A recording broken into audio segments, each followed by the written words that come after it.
far too many entrepreneurs, when they talk about that lead generation point that you just spoke about, which is so bang on, and I consider myself the exact same thing with our agency, that I'm at the center of lead generation.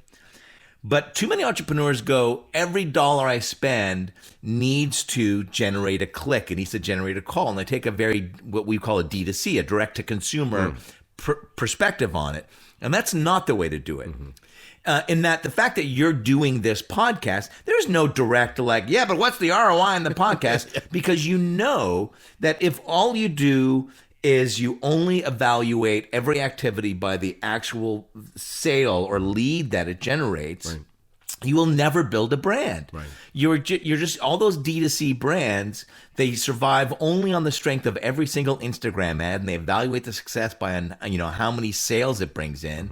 And then guess what? When somebody comes in and finds a way to make it cheaper or to drive a lower cost per call, you're done. Right. Like you're just done because you haven't built a brand. Right. So on one hand, yes, you need a really powerful approach on metrics and analytics to look at what's working and what's not working.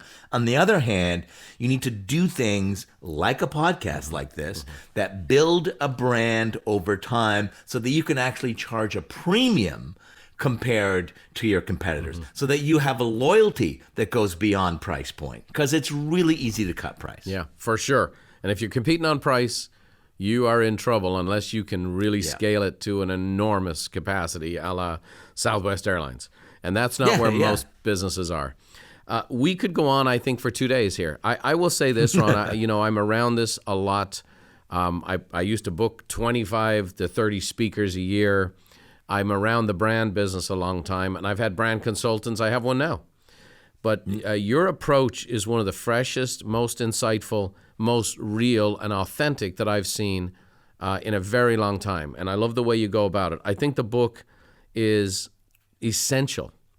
If anybody owns a small business, if you're not growing and investing in your business and yourself, I really believe you're not in business. I think you're playing at business. It's just, and right now the market's so hot and there's so much money in the system, a turkey can fly in a hurricane. But the wind is going to drop, and you're going to find out you're a turkey and you can't get off the ground. And I believe Think, Do, and Say is a brilliant, insightful work on taking this all the way to the market in an authentic way. So I can't commend it enough.